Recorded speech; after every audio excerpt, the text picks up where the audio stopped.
இப்போ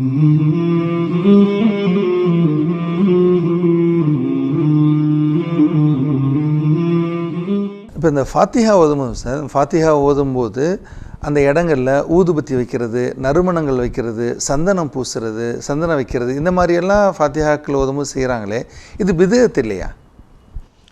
இது பிதஅத் அல்ல, இன்னும் சொல்லப்போனால் சுன்னத்து. சுன்னத்துன்னா என்ன? நபி ஸல்லல்லாஹு அலைஹி வஸல்லம் அவர்கள் சொன்னது, செய்தது, அங்கீகாரம் வழங்கியதுன்னு சொன்னோம் அல்லவா? இந்த நறுமண பொருட்களை உபயோகிப்பதை நபி ஸல்லல்லாஹு அலைஹி வஸல்லம் அவர்கள் விரும்பியிருக்கிறார்கள். அவங்க விரும்பினதை செய்வது சுன்னத்து நபி வழியாகும். நபி ஸல்லல்லாஹு அலைஹி வஸல்லம் சொன்னாங்க, உங்கள் உலகத்தில் எனக்கு பிடித்தமானது 3 அப்படின்னு. அத்தீப் ஒன்றாவது சொன்னாங்க, நறுமணம்.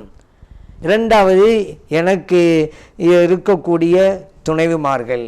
மூன்றாவதாக சொன்னாங்க, குர்ரத்து ஐனி பிஸ்ஸலா, தொழுகையிலே நான் பெறுகிற கண் குளிர்ச்சி அப்படின்னாங்க. அப்போ நபி ஸல்லல்லாஹு அலைஹி வஸல்லம் அவர்கள் தனக்கு பிடித்தமானதாக 3 சொன்னாங்க. நறுமணம், தொழுகை, கண்குளிர்ச்சி, துணைவிமார்கள் 3 சொன்னாங்களா?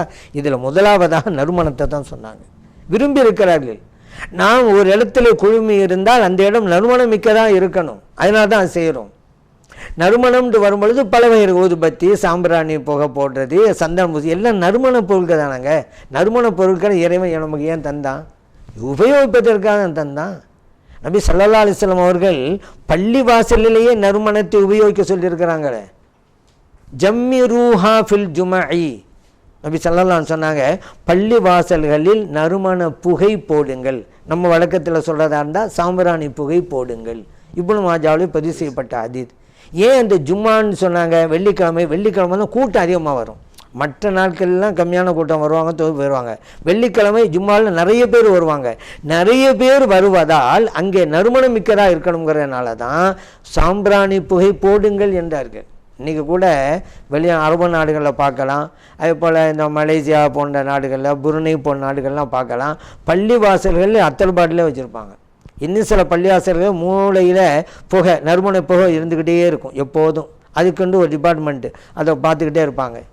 இன்றைக்கும் நீங்கள் மதீனா ஷரீஃப் மஸ்ஜித் நபவியில் ஒவ்வொரு நாளும் மக்ரிபுக்கு மேலே சாம்பிராணி போட்டுக்கிட்டே போகிற ஒரு ஆள் பள்ளிவாசலுக்குள்ளேயே. மார்க்கத்தை இருக்க போய் தானே. எங்கள் ஸல்லல்லாஹு அலைஹி வஸல்லம் அவர்கள் உண்டாக்கிய அந்த மஸ்ஜித் நபவி, மறைந்து வாழுகின்ற அந்த மஸ்ஜித் நபவியில் சாம்பிராணி புகை தினந்தோறும் போடப்படுது. சுன்னத் ஸல்லல்லாஹு சொல்லி இருக்கிறாங்க. பள்ளி வாசலில் குறிப்பாக போட வச்சுருக்காங்க. ஏன்? கூட்டம் நிறைய வருது அப்படிங்கிறதுனால. அப்போ நறுமண புகையை உபயோகிப்பது நபி ஸல்லல்லாஹு அலைஹி வஸல்லம் விரும்பியிருக்கிறார். நான் ஏற்கனவே சொன்னால் வெளிநாடுகள்லாம் வச்சுருக்காங்கன்னு சொன்னேன். மலேசியா நாடுகள்லாம் புகை மட்டும் இல்லை, அத்தர் பாட்டிலே இருக்கும், சின்ன சின்ன பாட்டிலாக இருக்கும். போவாங்க, அந்த பாட்டில் எடுப்பாங்க, பூசுக்குருவாங்க, வச்சுருவாங்க, பொத்தல் தொட்டு தூவாங்க. இப்படி வரக்கூடியவங்கெல்லாம் செய்வாங்க.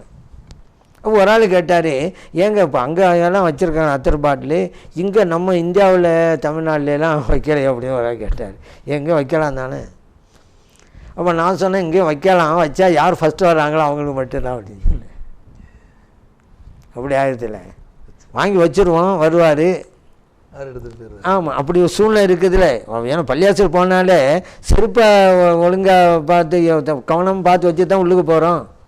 அப்போ தானே வெளியே வந்தால் செருப்பு பத்திரமாக இருக்குது. இல்லை புது செருப்பு வாங்கிட்டு போனவருக்கு உள்ளே ஒழுங்காக தொழுவ முடியலையே.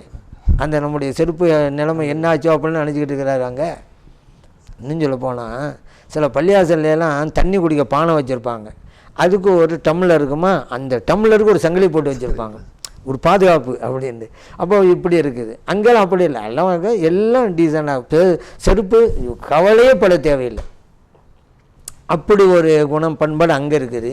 இங்கே ஒரு சில, இங்கே எல்லாம் அல்ல, ஒரு சில பேர்னால எல்லாருக்கும் கெட்ட பேராக போச்சு.